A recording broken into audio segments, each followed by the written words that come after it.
12 Olympian adalah dewa utama yang tinggal di Gunung Olympus. Mereka memiliki kekuatannya masing-masing yang mempunyai simbol berbeda. Penting untuk diketahui bahwa beberapa versi mitologi Yunani menyebut Hestia sebagai Olympian ke-12, sedangkan versi lain mengatakan Dionysus sebagai dewa ke-12 seperti dilansir TY. Jadi, apa makna simbol dari setiap dewa Yunani kuno?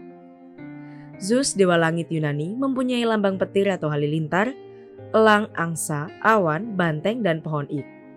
Faktanya, Zeus akan menggunakan sambaran petir atau halilintar untuk menimbulkan rasa sakit atau kematian pada musuh-musuhnya.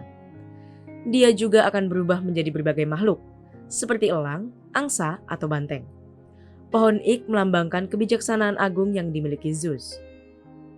Hermes, dewa perdagangan Yunani, pedagang, pelancong, olahraga, dan atlet.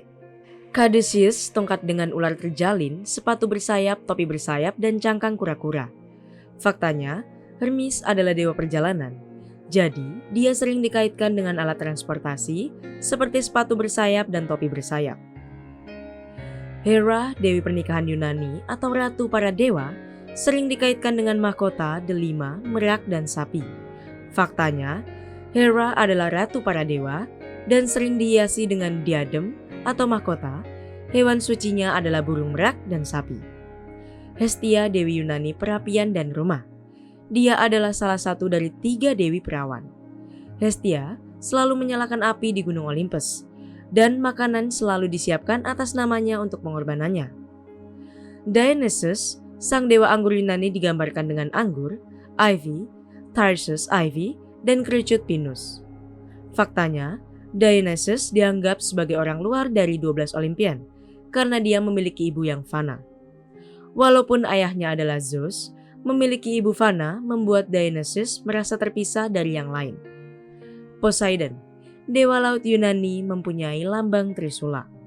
Faktanya, Poseidon berperan dalam banyak mitos Yunani, termasuk hubungannya dengan Medusa dan kemarahannya dengan Odysseus. Aphrodite, dewi cinta, kecantikan, kesenangan Yunani, sering dikaitkan dengan apel emas, burung merpati, angsa, dan cangkang kerang. Nyatanya, Aphrodite bisa membuat orang jatuh cinta dengan mengenakan sabuk sucinya. Hera termasuk di antara mereka yang meminjam ikat pinggang itu. Hephaestus adalah dewa pengerjaan logam, pandai besi. Keahlian Yunani memiliki simbol palu, landasan, api, keledai, dan gunung berapi. Hal ini karena Hephaestus membuat semua senjata dan armor untuk Gunung Olympus. Keledai adalah salah satu simbolnya, karena dia akan menunggangi keledai, bukan kereta.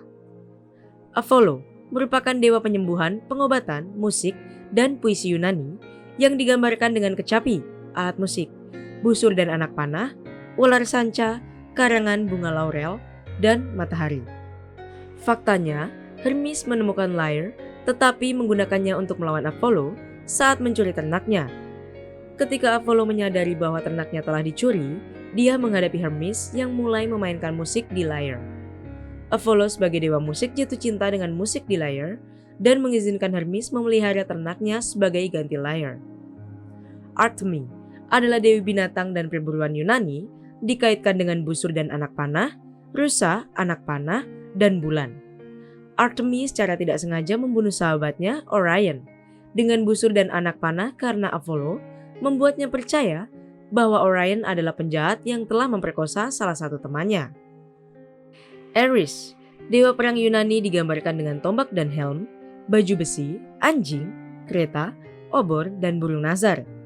Rupanya Ares memiliki 2 anak, Phoebus dan Deimos, yang mewakili ketakutan dan teror. Mereka sering menemani Ares berperang. Athena merupakan dewi pengetahuan, kebijaksanaan, dan peradaban Yunani yang digambarkan sebagai burung hantu, zaitun atau pohon zaitun, tombak, perlindungan, dan ular. Nyatanya, Athena modern Yunani dinamai Athena karena hubungannya yang dekat dengan kota dan peradaban. Demeter, sang dewi panen Yunani, pertanian, biji-bijian dikaitkan dengan biji-bijian, tumpah ruah, dan roti. Simbol itu berdasarkan kisah putri Demeter, Persephone, yang dicintai Hades, ditangkap oleh Hades, dan dibawa ke dunia bawah. Untuk mendapatkannya kembali, Demeter mengirim ke bumi kelaparan yang hebat dan bersumpah kelaparan akan tetap ada sampai Persephone dikembalikan padanya. Hades, dewa dunia bawah Yunani, digambarkan dengan tongkat kerajaan dan tanduk kelimpahan. Faktanya, Hades memberi Persephone buah delima untuk dimakan saat dia berada di dunia bawah. Ketika dia kembali ke ibunya, Demeter, ibunya bertanya, apakah dia sudah makan sesuatu dari dunia bawah? Ketika Persephone menjawab iya, Demeter memberitahunya bahwa dia sekarang terikat ke Hades dan dunia bawah. Zeus campur tangan dan membuat kesepakatan, yaitu Persephone akan menghabiskan sepertiga tahun dengan Hades di dunia bawah sebagai hutangnya untuk memakan buah itu.